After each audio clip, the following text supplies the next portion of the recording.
ఇక్కడ పచ్చూరు నియోజకవర్గం నుంచి ఇక్కడ టీడీపీ నుంచి ఏలూరు సాంబశివరావు పోటీ చేస్తున్నాం, అటు నుంచి వైఎస్ఆర్ కాంగ్రెస్ పార్టీ నుంచి ఎడమాలకి పోటీ చేస్తున్నాం కదా. ఇద్దరు ఎవరు గెలుస్తారు? ఇద్దరిలో ఎవరు గెలిచేది ఉపయోగం లేదు. వాడు టీడీపీ అనే వాళ్ళు గెలవరు, ఉపయోగం లేదు. 2014 ఏం వాగ్దానాలు చేశారు? రింగ్ టౌన్ ఇచ్చారు ప్రతి చెల్లుకి. ఏం చేశారు? పిల్లల కాడ నుంచి పెద్దోడి వరకు అందరికీ తెలుసు. రుణమాఫీయే, ఇంటికో జాబ్ అన్నాడు. ఒక్క నిమిషానా రుణమాఫీ జగన్ గెలిచింది ఒక 5 సంవత్సరాలే కదా. ఈ 5 సంవత్సరాలకి వాగ్దానాలు ఇచ్చాడు. జగనే గెలుస్తాడు. జగన్ చెప్పి చేశాడు కాబట్టి జగనే గెలుస్తాడు. నేను చెప్పేది ఒకటిను, చెల్లన్నికి ఇచ్చారు. ఫోన్ చేశాను నేను, వాళ్ళు ఎత్తేవాళ్ళు కాదు, దిగుతాళ్ళు ఇచ్చారు. ఇచ్చాడు కదా, కంపెనీ కదా ఇచ్చారు. ఏం చేయలా. ఇద్దరు పిల్లలు చదువుతున్నారు. ఒక 2-3 లక్షలు అప్పుంది బ్యాంకులో. రుణమాఫీ అన్నాడు, ఈ ఇంటికో జాబ్ అన్నాడు. ఎవరు అన్నది? చంద్రబాబు నాయుడు. వీడు పని వేసుకోంటున్నాడు చూడు, ఏలూరు సాంబశివరావు. వీళ్ళందరూ రింగ్ టౌన్ వేశారు. నేను ఓటేసా అనుకో, నాకు న్యాయం జరగ. బ్యాంకు వాళ్ళు నా ఇంటికి వచ్చారు. ఇంటికి వచ్చినప్పుడు రే పిల్లల కాడ నుంచి పెద్ద ముసలి వాళ్ళ వరకు వాళ్ళు ఇద్దరు ఇచ్చారు స్టేట్మెంట్. మీ అందరికీ తెలుసు, బ్యాంకు వాళ్ళు కూడా తెలుసుగా.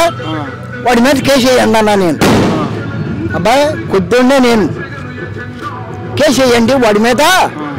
వాగ్దానం చేశాడు కదా. నేను చెప్పేది నిజం. ఇప్పుడు ఓ మాట చెప్పు, మరి ఇప్పుడు జగన్ వచ్చినా నీకు ఏమైనా అసలు వచ్చినాయా? ఏంది రాండి అన్నీ వస్తున్నాయి.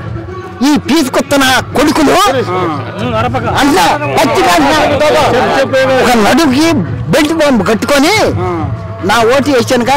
దేనికి వేసాను? చంద్రబాబు నాయుడుకి. ఏది? రుణమాఫీ, ఇంటికో జాబ్ అన్నాడు కదా. చేయనప్పుడు బెల్ట్ బాంబు కట్టుకొని నా కొడుకు మీటింగ్ పెడితే వింటావా? అది రభస. ఓ బెల్ట్ బాంబు కట్టుకొని వాడి దగ్గరికి వెళ్తే నేను తెచ్చినా వాడిని చంపుతా. అది న్యాయం అంతే, అది న్యాయం. మరి కాదు తాత, ఇప్పుడు నువ్వు అమ్మాట అంటున్నావు జగన్ రేపు నిన్ను చంపేస్తే ఏమవుతున్నాను నువ్వు? చంద్రబాబు నాయుడు ఏంటి? నిన్ను రేపు చంపేస్తే ఏమవుతున్నాను? జగన్ చంపుతున్నాడా అన్నాడు కదా. బూతులు అనకూడదు. అబ్బాయి సిగ్గు లేదు, చెలవ లేదు. 3 పార్టీలు కలిసి ఈ ఒక్కడు ఏం చేయాలని ఏం బేకలేరు. అతను కూడా బేకలేడు. పచ్చిగా చెప్తున్నా నిజం.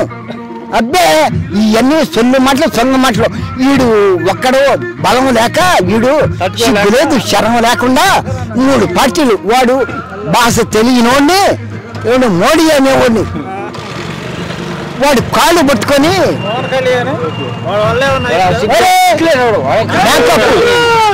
మేకప్ వేసుకునేవాడికి ఎవరన్నా ఓట్లు వేస్తారా?